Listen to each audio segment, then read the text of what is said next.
Hello दोस्तों, आप सभी एग्जाम बुक अकेडमी स्वागत है। आज हम एनसीएल जीके का पार्ट 12 पढ़ने वाले हैं और इसमें जो भी प्रश्न है एनसीएल एग्जाम के लिए बहुत ही इंपॉर्टेंट है। तो हम देखते हैं पहला प्रश्न, ध्वनि का तारतम्य किस पर निर्भर करता है। पहला प्रश्न क्या कह रहा है कि ध्वनि का तारतम्य किस पर निर्भर करता है। तो इस प्रश्न का जो राइट आंसर होगा ऑप्शन नंबर 1, आवृत्ति पर। तो आवृत्ति पर ध्वनि का जो तारतम्य होता है निर्भर करता है। अब देखते हैं अगला प्रश्न, प्रश्न 2। प्रश्न 2 क्या कह रहा है कि भारतीय नागरिकता नहीं प्राप्त की जा सकती है। भारतीय नागरिकता नहीं प्राप्त की जा सकती है। तो इस प्रश्न का जो राइट आंसर होगा ऑप्शन नंबर 4, भारतीय बैंक में धन जमा करके। तो भारतीय बैंक में धन जमा करके भारत की जो नागरिकता है प्राप्त नहीं कर सकते। अब देखते हैं अगला प्रश्न, प्रश्न 3।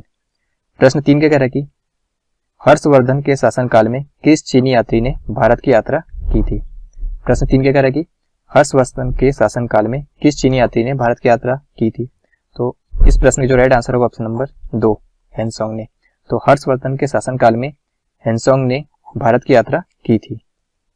अब देखते हैं अगला प्रश्न, प्रश्न 4। प्रश्न 4 क्या कह रहा है कि वलयाकार रूप में नदियां किस दिशा में बहती है। हमें बताना है कि वलयाकार रूप में जो नदियां होती है किस दिशा में बहती है।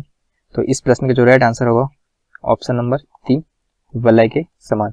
तो वलयाकार में जो नदियां होती है वलय के समान बहती है। तो ऑप्शन नंबर 3 इस क्वेश्चन का राइट आंसर है।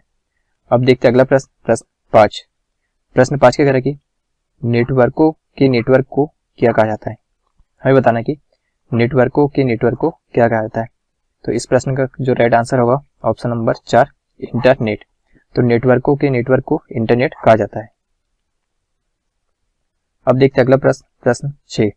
प्रश्न 6 क्या कह रहा है कि निम्नलिखित में से मूल अधिकारों का संरक्षक कौन है। हमें बताना कि इनमें से कौन मूल अधिकारों का संरक्षक है। तो इस प्रश्न का जो राइट आंसर होगा ऑप्शन नंबर 4, न्यायपालिका। न्यायपालिका जो होती है वह मूल अधिकारों का संरक्षक होती है। अब देखते हैं अगला प्रश्न, प्रश्न 7। प्रश्न 7 क्या कह रहा है कि निम्नलिखित में से कौन सा चार धाम में सम्मिलित नहीं है। हमें बताना कि इनमें से कौन सा चार धाम में सम्मिलित नहीं है। तो इस प्रश्न का जो राइट आंसर होगा ऑप्शन नंबर 3, मानसरोवर। जो मानसरोवर है यह चार धाम में सम्मिलित नहीं है। अब देखते हैं अगला प्रश्न, प्रश्न 8। प्रश्न 8 क्या कह रहा है कि प्रायद्वीपीय भारत की नदियों में से कौन सी सबसे लंबी नदी है। हमें बताना कि प्रायद्वीपीय भारत की नदियों में सबसे लंबी नदी कौन सी है। तो इस प्रश्न का जो राइट आंसर होगा ऑप्शन नंबर 3, गोदावरी। जो गोदावरी नदी है यह प्रायद्वीपीय भारत की सबसे लंबी नदी है। अब देखते हैं अगला प्रश्न, प्रश्न 9। प्रश्न 9 क्या कह रहा है कि वायुमंडल में प्रकाश के विसरण का क्या कारण है। तो इस प्रश्न का जो राइट आंसर होगा ऑप्शन नंबर 2, धूलकण। तो वायुमंडल में प्रकाश के विसरण का क्या कारण है। तो धूलकण के कारण वायुमंडल में प्रकाश का विसरण होता है। अब देखते हैं अगला प्रश्न, प्रश्न 10। प्रश्न 10 क्या कह रहा है कि ओजोन दिवस कब मनाया जाता है। हमें बताना है कि ओजोन दिवस कब मनाया जाता है। तो ओजोन दिवस 16 सितंबर को मनाया जाता है। कब मनाया जाता है। तो 16 सितंबर को मनाया जाता है। तो ऑप्शन नंबर जो 4 है इस क्वेश्चन का राइट आंसर है। अब देखते हैं अगला प्रश्न, प्रश्न 11। प्रश्न 11 क्या कह रहा है कि एफटीपी का पूर्ण रूप क्या है। हमें बताना है एफटीपी का फुल फॉर्म क्या है। तो एफटीपी का फुल फॉर्म जो है फाइल ट्रांसफर प्रोटोकॉल क्या है। तो फाइल ट्रांसफर प्रोटोकॉल है। तो ऑप्शन नंबर 4 है इस प्रश्न का सही आंसर है। तो एफटीपी का फुल फॉर्म क्या है। तो फाइल ट्रांसफर प्रोटोकॉल। अब देखते हैं अगला प्रश्न, प्रश्न 12। प्रश्न 12 क्या कह रहा है कि मौलिक अधिकार क्या है। हमें बताना कि मौलिक अधिकार क्या है। तो मौलिक अधिकार वाद योग्य है क्या है। तो मौलिक अधिकार वाद योग्य है। तो ऑप्शन नंबर जो 1 है इस प्रश्न का सही आंसर है। अब देखते हैं अगला प्रश्न, प्रश्न 13। प्रश्न 13 क्या कह रहा है कि 9वीं शताब्दी ईस्वी में निम्नलिखित में से किसके द्वारा चोल साम्राज्य की नींव डाली गई थी। हमें बताना कि 9वीं शताब्दी में किसके द्वारा चोल साम्राज्य की नींव डाली गई। तो 9वीं शताब्दी में विजयालय के द्वारा, किसके द्वारा। तो विजयालय के द्वारा चोल साम्राज्य की नींव डाली गई। तो ऑप्शन नंबर जो 3 होगा इस प्रश्न का सही उत्तर है। अब देखते हैं अगला प्रश्न, प्रश्न 14। प्रश्न 14 क्या कह रहा है कि प्रदूषण युक्त वायुमंडल को निम्न में से किसके द्वारा स्वच्छ किया जाता है। हमें बताना कि प्रदूषण युक्त जो वायुमंडल होता है इसे किसके द्वारा स्वच्छ किया जाता है। तो इस प्रश्न का जो राइट आंसर होगा ऑप्शन नंबर 1 वर्षा के द्वारा। तो प्रदूषण युक्त वायुमंडल को वर्षा के द्वारा स्वच्छ किया जाता है। अब देखते हैं अगला प्रश्न, प्रश्न 15। प्रश्न 15 क्या कह रहा है कि भारत के निम्नलिखित में से किस स्थान में शीतकाल के दौरान उच्चतम वायुमंडलीय दाब का अनुभव किया जाता है। हमें बताना कि भारत में किस स्थान पर शीतकाल के दौरान उच्चतम वायुमंडलीय दाब का अनुभव किया जाता है। तो इस प्रश्न का जो राइट आंसर होगा ऑप्शन नंबर 2 लेह। भारत के लेह स्थान में शीतकाल के दौरान उच्चतम वायुमंडलीय दाब का अनुभव किया जाता है। अब देखते हैं अगला प्रश्न, प्रश्न 16। प्रश्न 16 क्या कह रहा है कि बरसात के दिन जल पर छोटी तैलीय परतों में चमकीले रंग दिखाई देते हैं। बरसात के दिन में जल पर छोटी तैलीय परतों में चमकीले रंग दिखाई देते हैं, यह किसके कारण होता है।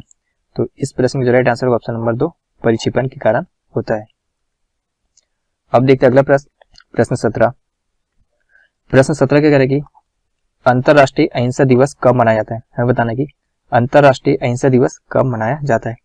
तो अंतरराष्ट्रीय अहिंसा दिवस की अगर बात करें तो 2 अक्टूबर को मनाया जाता है। कब मनाया जाता है, तो 2 अक्टूबर को अंतरराष्ट्रीय अहिंसा दिवस मनाया जाता है। इस प्रश्न में जो राइट आंसर होगा ऑप्शन नंबर 2 अक्टूबर। अब देखते हैं अगला प्रश्न, प्रश्न 18। प्रश्न 18 क्या कह रहा है कि मौलिक अधिकारों का संरक्षक है। हमें बताना कि मौलिक अधिकारों का संरक्षक कौन है। तो इस प्रश्न का जो राइट आंसर होगा ऑप्शन नंबर 1 न्यायपालिका। तो मौलिक अधिकारों का संरक्षक कौन है, तो न्यायपालिका है। अब देखते हैं अगला प्रश्न, प्रश्न 19। प्रश्न 19 क्या कह रहा है कि निम्नलिखित में से कौन सिकंदर के साथ भारत में नहीं आया था। हमें बताना कि इनमें से कौन सिकंदर के साथ भारत नहीं आया था। तो इस प्रश्न का जो राइट आंसर होगा ऑप्शन नंबर 3 डाइमिकस। जो डाइमिकस है यह सिकंदर के साथ भारत में नहीं आया था। अब देखते हैं अगला प्रश्न, प्रश्न 20।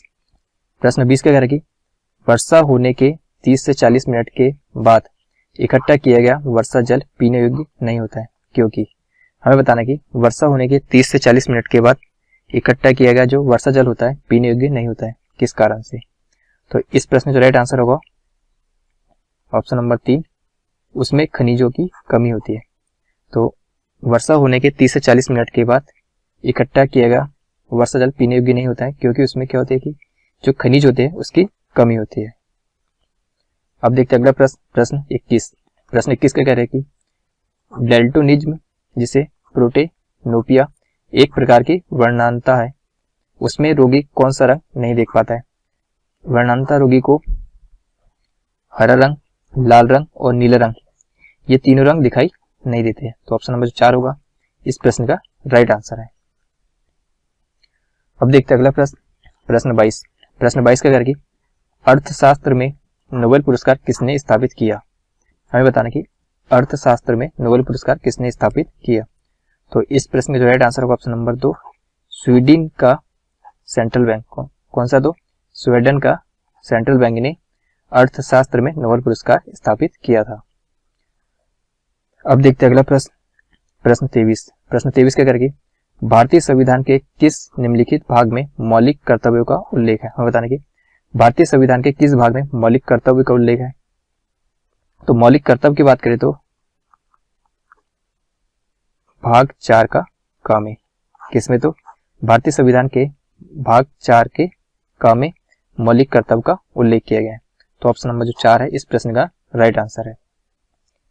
अब देखते हैं अगला प्रश्न, प्रश्न 24। प्रश्न 24 क्या करके आला उदल किस संबंधित थे। हमें बताने की आला उदल संबंधित थे।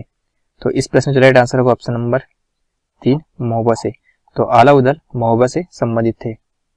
अब देखते हैं अगला प्रश्न, प्रश्न 25। प्रश्न 25 क्या करेगी वर्षा पर निर्भर भूमि को कहते हैं। हमें बताने की वर्षा पर निर्भर भूमि को क्या कहा जाता है। तो वर्षा पर निर्भर भूमि को वर्षा सिंचित भूमि कहा जाता है। क्या कहा जाता है, तो वर्षा पर निर्भर भूमि को वर्षा सिंचित भूमि कहा जाता है। तो ऑप्शन नंबर जो 3 होगा इस प्रश्न का राइट आंसर है। तो वर्षा पर निर्भर भूमि को वर्षा सिंचित भूमि कहा जाता है। तो यह था हमारा एनसीएल जीके का पार्ट 12। इसमें हमने 25 प्रश्न देखे जो एनसीएल एग्जाम के लिए बहुत ही इंपॉर्टेंट है। यदि यह क्लास आपको पसंद आई तो इस चैनल को सब्सक्राइब करें।